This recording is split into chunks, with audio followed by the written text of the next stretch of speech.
Welcome to the Flooring 101 podcast. I'm Jason Jabara.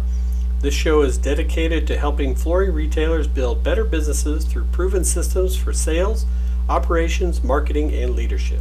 In this episode of Flooring 101, we discuss mastering retail sales, the showroom selling system, and specifically presenting estimates that close. Thanks for listening, and let's dive into today's episode. Hey everyone, and welcome to another edition of the Flooring 101 podcast. I'm your host, Jason Jabara. Hopefully I am not new to you, as this is not your first time listening to the podcast, but if it is your first time listening to the podcast, let me tell you a little bit about myself. I spent the last 25 years in the retail flooring business, the last 10 as CEO of Jabara's Carpet Outlet located in Wichita, Kansas. We're a single store operation, but we are one of the largest independent retailers in the United States. I served 8 years on the Shaw Dealer Council, and I'm entering my 5th year on the board of directors for the World Floor Covering Association. So welcome to the podcast. If you are in the retail flooring business and experiencing issues or are thinking about getting into the retail flooring business, then this podcast is for you, and as always, it is completely free. So welcome to this episode. We are happy to have you here. We've already talked about the flooring retail blueprint, and you can pick up your copy of Flooring 101, How to Build a Better Flooring Business, in our Flooring 101 Etsy shop. It's 150 pages of great information. The first 10 episodes of this podcast follow that retail flooring blueprint for those of you who are just getting into the business. Maybe you have inherited a business. Maybe you are switching from the manufacturing or distribution side into retail. Maybe you're an installer who has decided to get into the retail business, or maybe you have no experience in flooring whatsoever and just decided that buying a flooring store would be a good business move, and you've decided to get into the flooring business. So I would encourage any of those people, if you want, to go to our Etsy shop under Flooring 101 and pick up your copy of the retail flooring blueprint. It's only $19.95. It's a great read, 150 pages, and the first 10 episodes of this podcast are kind of based on that blueprint and lay the groundwork for somebody that is opening up their first flooring store. So if this is your first episode of the Flooring 101 podcast, I'd encourage you to go back and listen to all the episodes. They're absolutely fantastic, if I say so myself. So those first 10 episodes kind of took you and the new flooring dealers on a journey, and hopefully at the end of that journey we gave you a 90-day roadmap. And we actually, in the Flooring 101 book, the ebook, you get a 90-day worksheet where you can actually write out and fill out the information, everything that you would need if you were starting a business, everything that you would need to do ahead of time can be found on that worksheet in the ebook, and certainly that roadmap we discussed in previous episodes. So if you already have a flooring business and you're still tuning into the podcast, hopefully we're able to give you some new twists and tips and tricks that you can apply to your store, because that's what it is all about, and that's making our businesses a little bit better every day, one step at a time. So we're 21 episodes in. I think it's awesome. We're going to continue to do this. We've talked about all kinds of stuff over the first 21 episodes. We've had different guests on, and we've gone one-on-one with some successful dealers in the flooring industry like Reagan Eccles and Mark Carr and Brent Ziegler, and we've got a whole bunch of other guests that we'll be bringing on in future episodes. So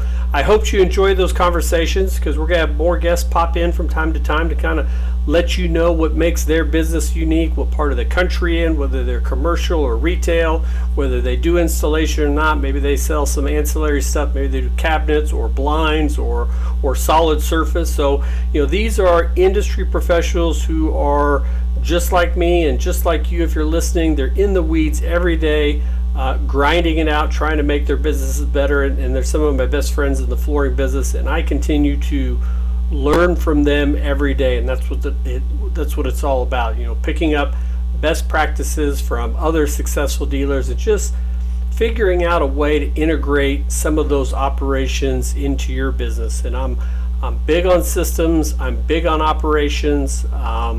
If you're being tied down to your business 7 days a week, 10 hours a day, you're putting in 60 to 80 hours a week to make your business run. Hopefully this podcast and the ebook help make that a little bit easier for you. I'm a firm believer. I work 5 days a week. I take Tuesdays off and I take Sundays off because I work Saturdays. But on those days off, I try and shut my brain off, because I know that in my business, we have the systems and processes and standard operating procedures in place so that my team, in my absence, my operations manager, my sales manager, my CFO, they can take care of my department managers. They can take care of the day-to-day business while I work on kind of a higher scale of trying to be the visionary for my business. If I can put it out there and I can create the systems for them to follow and train them correctly, the business kind of runs itself. And that's what it's all about, is making sure that we're able to drive our passion into our business and not make our business drive our passion. So, it's not always easy. And outside of this podcast, many of you don't have that professional network of similar people like you in the business. You can't call the guy or lady down the street who's really your competition when you have a question about, how do you do this, or what would you recommend in this situation? So that's kind of what this podcast is for, so you can lean on us for advice and lean on us to bounce ideas off of. So let me take a quick minute. I'm going to give you a couple other options. One, I would keep listening to this podcast. Every week will be something new and unique that you should be able to get one or two nuggets out of that you can integrate into your business. Every episode is deep or is different. Our guests are always going to be different. And if you take anything away, try and find one nugget. Write down, take a note, make a mental note, put it in your iPhone, send yourself an email so you find it the next day of, hey, I heard this, that's a good idea, or that's an interesting way of doing things, or I hadn't thought about that before, and try and put it in place into your business. I'm a big believer of trying new things. If it doesn't work, we'll try something else. But I don't think there's any really bad ideas, and I'm all for trying everything else. So keep listening to the podcast. We love having you here. Tell your other friends, tell your sales associates, your managers, your department managers, your warehouse people. Have them listen to the podcast, because I am sure there's something on the podcast that will grab their attention as well. Second, if you haven't done so already, download a copy of Flooring 101, Build a Better Business. It's on Etsy in our Etsy shop, in the Flooring 101 Etsy shop. This is, before I even started the podcast, this is a manual that I created really for new dealers, but it's super useful for existing dealers alike. And not only does it go in depth into a lot of the same concepts that we're talking about on the podcast, but it comes with just a stack of addendums and attachments that you could use in your business, like sample terms and condition pages, installation guidelines, change order sheets, pre-installation checklists. That sample terms and conditions page, those are essential, and specifically for this podcast, where we're talking about providing estimates at close. Our estimates that we send out to our customers always has a copy of our terms and conditions for our company and a copy of our installation guidelines. We send it with every single email so the customer can't go back and say, I didn't know that, or I didn't see that. We presented it to you. We told you to read it. We go over it during the close when we're signing the dotted line. If you don't have copies of things or don't know how to write one, $19.95 is a pretty low price to pick up a copy. So it also has some worksheets on how to run your business, creating SOPs or standard operating procedures, creating weekly team meetings, and just so much more. It is chock full of useful information, and it can be found on our Etsy shop at Flooring 101. And then lastly, a third option for you if you don't have anybody to talk to. Again, I'm always on Facebook and a lot of the different flooring groups that are out there. There's flooring groups and managers. There's retailer flooring groups that I'll pop into. You can also go to the Flooring 101 Facebook page or Facebook group, and certainly you can reach out and find me that way. But if you just want to shoot me an email, it's info@jasonjabara.com. Reach out to me or reach out to me on any of our social media platforms. I'd love to get on the phone with you and discuss how I might be able to help you better run your flooring business, maybe find some of the flaws, find some of the cracks in the armor, things that we can patch up, seal up, fix, so that you can move forward and prosper in the retail flooring business. So try and keep all that in mind. I know I take a lot of time at the beginning of each of these podcasts to discuss some of those things, but I just think it's important. You've taken the time to listen, and I want to let you know of some of the options that are out there other than just this podcast for you to get information on making your business better. Because again, you can't call your competitor down the street. It's really hard to talk to manufacturers and distributors when you have questions and help, because they're always going to come from the viewpoint of the manufacturer or the distributor. And even when they're trying not to make it about themselves, it's really about them and what's best for theirs. So we don't advocate any particular manufacturer, distributor, software, ERP, CRM systems. We do talk about them, and I'll highlight some of the things that I've used and that I use in my business. I don't get any money for it. You won't see me ever posting in conjunction with a particular business, but there are certainly ones that I think that are better than others. And as we get more into running the day-to-day operations of the business, you're going to hear me talking about examples of some of the things that either I use or friends of mine. But all of my friends that are in the flooring business do something different. We all have different providers for our web services, our SEO and PPC, our CRMs are all different. There's a variety of tools out there. The point, I think, is that we're all using as many tools as possible that are at our disposal in order to make our businesses better. And that's in investing in the technology to create the systems and operations and putting the practices in place that allow us to have the best version of our business that we can present out there. So that is a lot of stuff. Keep all that in mind. So now we're moving from starting your store and launching your store. We're really talking about today about running your store. We're talking about the day-to-day tasks that ensure the success of your business. And 4 or 5 episodes back, we started talking about mastering retail sales. We went through, I think it was the first 10 episodes where we were talking about the flooring blueprint, everything that you needed to do to lay the groundwork for having a successful business, what you wanted your store to look like, your concept, where you're located, how you set up your showroom, what positions you needed to hire for, what products you wanted to sell.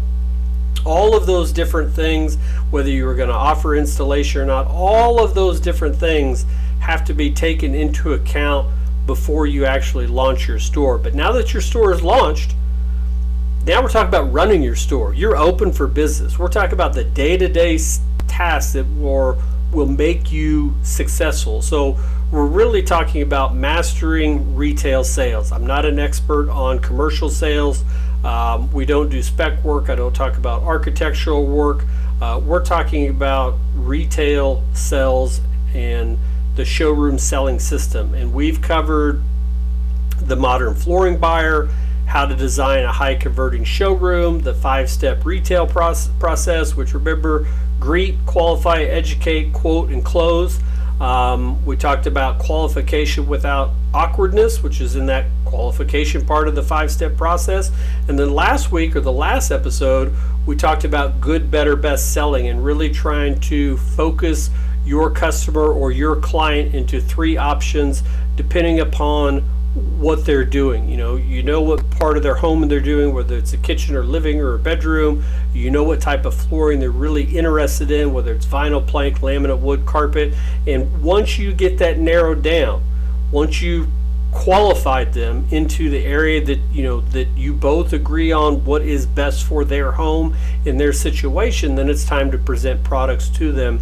And the good, better, best selling process is probably the best way, or if I found the best way of showcasing the best that you have as a company. So what we're really talking about now today, we're diving further into mastering retail sales and even deeper into part of that sales process, specifically that fourth part, which is the quote.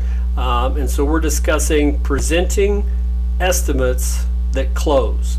And remember, when we're talking about mastering retail sales, the transformation that we want your business to have over the last 4 or 5 podcasts is, you've started your business, but you're having inconsistent sales. You're not closing, the leads aren't coming in, there's issues in your showroom, you're selling things every once in a while, but you can't predict it, and they're inconsistent. And hopefully by the end of this process, we're going to go from inconsistent sales and transform your business into a business that has predictable closing processes and predictable close rates. So if you follow everything that we've done here, if you've created that high converting showroom, if you understand the modern flooring buyer, if you've taught your RSAs to make sure that they follow the 5-step retail flooring sales process, and now presenting the good, better, best selling, and finally presenting estimates at close, you're going to see a transformation in your business from inconsistent sales to a predictable closing process. So, if you can get your RSAs or your sales staff and they're having a difficult time closing a customer, it's usually because it took too long and somebody else beat you to the punch. It's not because their bid was better or less money. It's generally because it was faster and more efficient. Remember, it's not about money. We've already taken that part out of the equation by going with a good, better, best selection of products. Your customer, generally speaking, doesn't know what they don't know. You can search the internet all day long, but pricing structures are wildly dispersed across regions, the part of the country that you live in. Installation costs are going to be different. There generally is not much of a difference in your pricing versus your competitors' pricing down the street, because you're dealing with a lot of the same issues. What's really happening is they're beating you to the punch. Someone else simply had a better, faster, and more streamlined process. And if you can present an estimate, you can close that sale. So teach your team and close more leads faster and more efficiently. Control the process and control the direction of the conversation in a professional and natural way that will ultimately lead your staff to being able to close more sales in a shorter time frame, which brings you one step closer to mastering retail sales, either for you as an owner or a manager, or as a retail sales associate or a salesperson. So at the end of this podcast, please let us know what you liked and what questions you have. Remember, you can follow us on all of your favorite podcast locations, as well as Substack, Reddit, Facebook, LinkedIn, Instagram. Everything's under the Flooring 101 banner. We're all across social media. We'd love for you to chime in all those different places. Plus, if you want to get some one-on-one time, you can certainly give me a call. You can Facebook message me, you can send me an email, or you can go to jasonjabara.com and simply book a free call. So stick with us. You're going to learn how to run, scale, and start a profitable flooring business through proven systems for sales, operations, and marketing. So let's get into it. Mastering retail sales and presenting estimates at close. The estimate is where most flooring sales are either won or lost. If you've gotten to that part, you've gotten them into your store, you've qualified them as a potential customer, you've shown them some different flooring options, whether you're using the good, better, best selling system or simply a system on your own. So you've got them in there. And when the estimate comes, it's not just a number, it's a moment of decision for that potential sale. And one of the biggest advantages that you can create with your customer is delivering same-day estimates whenever possible. Speed builds confidence and keeps that momentum on your side. When a customer leaves your showroom and waits for days for pricing, doubt starts to set in, competitors gain ground on you. A same-day estimate positions your business as responsive and professional and organized. And more importantly, it keeps the buying process moving forward while the customer is still emotionally engaged in the project. So whenever possible, try and provide an estimate the day that they are there. It may not be the final bid, it may not be the final sale, but you need to be presenting an estimate before they walk out of the room or when you're done measuring. So, if you've got a shop at home setup, you've got a van, it's got samples, your leads are coming in, you're booking those leads, and you're going out and doing those measurements, you need to make sure before you leave that measurement, that estimate, that you have given them a quote on the final job. It may not be the one that they're going to sign, but you need to give them something. If they are in your store, whether it's their first time or third time, and if it's their third time, you should have already done it twice. Make sure that they go home with something in their hand, that you've printed off a quote. It doesn't matter what system you're using to run your flooring business, and I would advocate any of the flooring specific ones. So if you're using RFMS or Rollmaster or QFloor or CompuFloor, any of those, you should be able to print out a quote for that customer to have when they're walking out their store. If you set up the measurement, they've come in, you've qualified them, and they come in on a Friday and you're going to be measuring on Monday morning, you've got at least a pretty good idea of where you're going, what you're doing, the type of flooring, what they already have in there, because you've qualified them. Give them something in their hand. Print off a quote for them, because that same day estimate is going to position you as the person in the business that is the most reliable. You are the expert in your field, and that's going to keep them emotionally involved and engaged in the project, because they're going to have a piece of paper that says Bob's Flooring Store on it or Jabara's Carpet Outlet, and it's already got an estimate on there.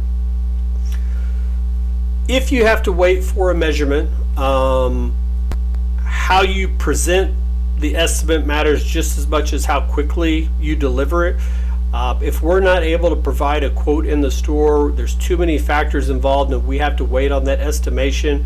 When your estimator goes out to do that estimate, whether they're hand drawing it, laser drawing it, feeding it into the computer, they need to get that back to you as soon as possible.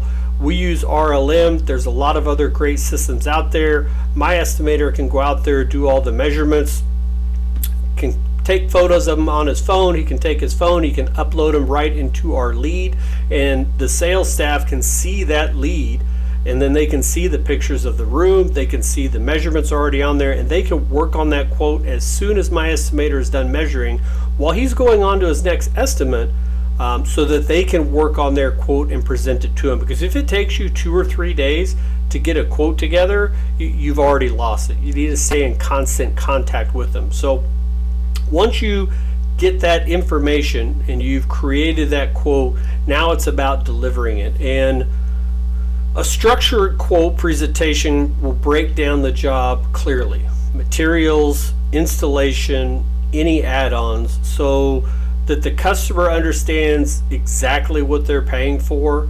I personally would try and avoid lump sum pricing as much as possible. I know that there are businesses out there that live and die by it. It's carpet pad and installation for $5 a square foot. It's a wood product and installation for X amount. They have it priced on there. For me, I've always found that there's too many factors involved in materials and installation to have one set price. I've also found it over the years that if you have one set price, the customer is inevitably going to say, what if I do this? What if I take off my own baseboards? What if I move my own furniture? What if I provide the quarter round? What if I haul off all the carpet and pad? Then they're asking for a discount, then they want to change things. If you do a line by line bid where everything that you're doing is in there and it is transparent to the customer, you've already provided a full bid, and then at that point the customer could say, well, I could do this, I could do this, I can do this, or they could say, oh, you're doing all of that for this price. So I think it works best to have everything in there clearly, all the add-ons, whether you charge for glue or not, whether you charge for haul off, whatever, you've set up for your systems, make sure that it's all in the bid so that the customer knows exactly what they're paying for. So I like to avoid lump sum pricing. I think it avoids confusion. I think it makes sure that we don't invite unnecessary comparisons. So instead, I would advocate using the good, better, best format when appropriate for reinforcing the value of each option. So if they're not very sure, you've got two quotes, the better and the best. Or if they are sure, you just have the best. So whenever possible, I'd also present the estimate in person. So you may email it over to them, which is great, but if you can get them back into the store, you've got a better chance to close it. Certainly if you're doing shop at home, or if your business is set up so that the project manager or the salesperson is also going out and doing the measuring. If the salesperson or the person who is selling the job is in the home, that's where the estimate needs to take place. If not, if you are a salesperson and you have an estimator or a measure person that works in your business, and they come in on a Friday, we're measuring on Monday, set a second appointment for them to come back in on Tuesday. So Jeff and Judy, Kyle will be out there on Monday at 3 o'clock to measure. Let's have an appointment set at 2 p.m. on Tuesday so you can come back in and go over the quote. That way, you've already set the parameters. You've already got them coming back in, and if they came into your store, they set up a measurement, and they come back in, they want to buy from you. Simply emailing it over to them, it just leaves a lot to be desired. So in-person presentations kind of allow you to control the conversation, answer questions immediately, and it really guides the customer to a decision. So email should support the process. It shouldn't replace it.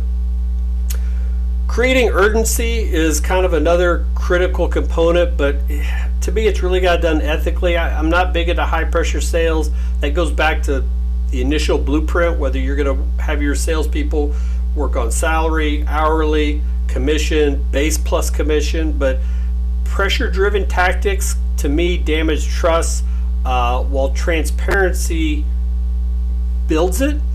This can include limited time pricing due to quote unquote supplier costs, or scheduling availability for installation, or financing options, or seasonal demand. I know we run these different promotions and we have all these different tactics for selling. My company is about as cut and dry as it gets. We rarely run any promotions or any sales. It kind of goes against our whole motto of every day is a savings day. So, we'll run financing options, but there is no, this is $5 today, but you got to buy it because it's going to be $7 tomorrow. So I try and get away from creating that urgency. The goal is to help the customer understand why acting now benefits them, not to force them into rush decisions. So it's okay to say, we've been having this 24-month financing for 8 weeks, but it does end in 2 weeks. You can say you're looking at a product from this manufacturer, I have check stock, and show them. Let them look while you're checking stock with the manufacturer. We get trucks from this company every other Friday. So when the urgency is tied to real factors and it's communicated honestly with the customer, it just becomes a natural part of the decision-making process rather than a gimmicky sales tactic, which is just icky and off-putting to say the least. Finally, a strong follow-up system that ensures that no opportunity slips through the cracks is a must. We are in a digital age. AI is upon us. This goes back to the original flooring blueprint. When you're choosing your ERP system or your POS systems or your CRM systems, if you don't know what those things are, your customer management system, the way you track, the way you create quotes, the way you track your customers, all of that information, all that computerized stuff that is necessary for day-to-day business, you need to have a system in place that allows you to keep track of them. So we use RLM, that's our customer management system, and has different pipelines set up. The salespeople have to move them through the pipelines from introduction, accepted, contacted, set up a measurement, doing an estimate, presented a quote, sold the job and it's in progress, sold the job and materials are on order, sold the job and now it's scheduled, installation complete, close. So you've got to make sure that it doesn't slip through the cracks, and having a rigid system that allows you to see all of that information in front of you is a must, because the window between 24 and 72 hours after you've presented an estimate, that's when the decisions are made.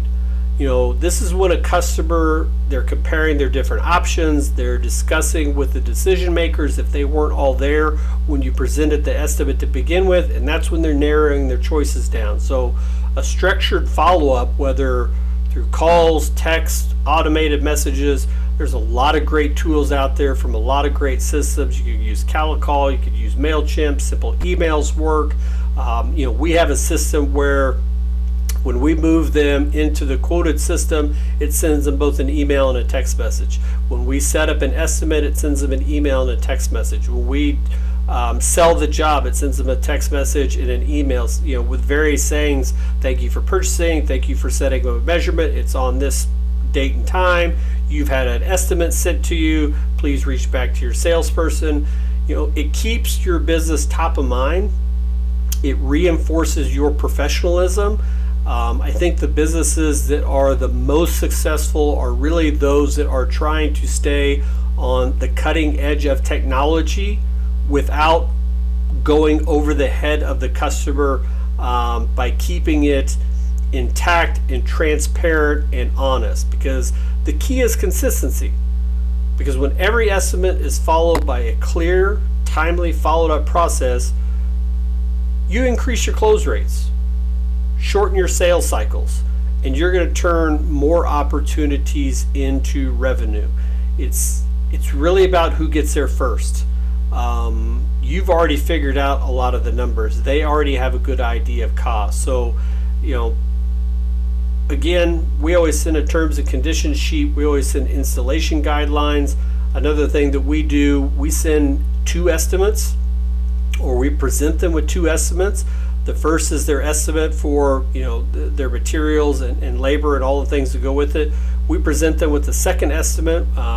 We partnered with a company called SureFloor or Centricity. It's an additional financing, additional insurance option.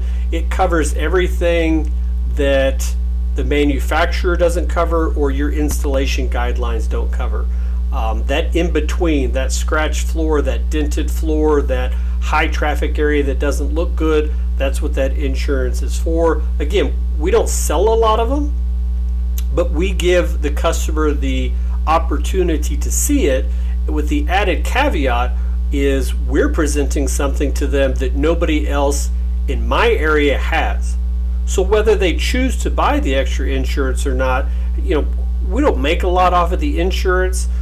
The salesperson actually is the one who makes the money off of it and has the incentive to do it.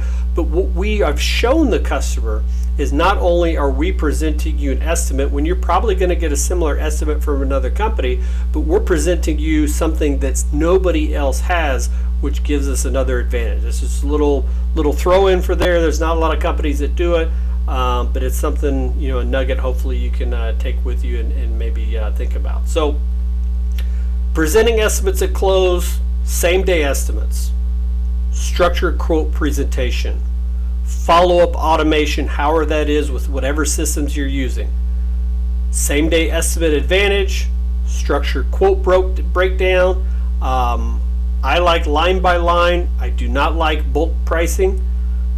Presenting in person versus email. Email is great, in person is better. If you're measuring in the home or selling in the home, you need to close and present the estimate in the home. If not, set up that follow-up appointment with your customer at the time that you set up the measurement. Came in on Friday, measuring Monday, scheduled to come back in on Tuesday. And then create your urgency ethically, and then follow up within 24 to 72 hours of when you presented the quote to them. If you could do all this, if you can get this 4-step of the 5-step retail flooring sales process licked, if you present your quote in an efficient, easy to read, access way, don't use pen and paper, don't write it down. It needs to look professional. You need to have a letterhead on there, whole bang. You can close the sale. You'll increase your chances of making a sale. Otherwise, you're just guessing, and your customer is either going to go with your competitor or simply choose not to buy flooring. Either way, you're never going to know. You just lost the sale. So present your quote in a way that I've outlined for you. That's a much better alternative. And if you train and teach your RSAs to do the same thing, you'll be able to leverage your ability to better convert your leads into sales in the store, and you are that much closer to mastering retail sales for your flooring business. So that's all I have for you today. I hope you learned a little bit about quoting and presenting quotes at close. If you have any questions or if you liked what you heard, drop us an email, drop us a like, drop us a comment. Remember, you can follow us on all of your favorite podcast locations, as well as on Substack, Reddit, Facebook, LinkedIn, and Instagram, all under the Flooring 101 banner. If you want to get one-on-one and really dive into bettering your business, you can go to jasonjabara.com, book a call. They're always free. I would love to talk to you. Love talking to other retailers across the country.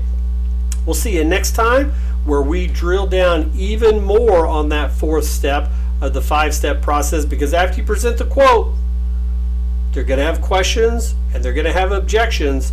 So we will discuss handling price objections on our next episode. Until we meet again, build a better business. Thank you for listening to the Flooring 101 podcast. If you found value in today's conversation, be sure to subscribe, leave a review, and share this episode with another flooring professional who can benefit from it. Remember, great flooring businesses aren't built by chance. They're built through systems, leadership, and consistent execution. Until next time, keep learning, keep improving, and keep building a better flooring business.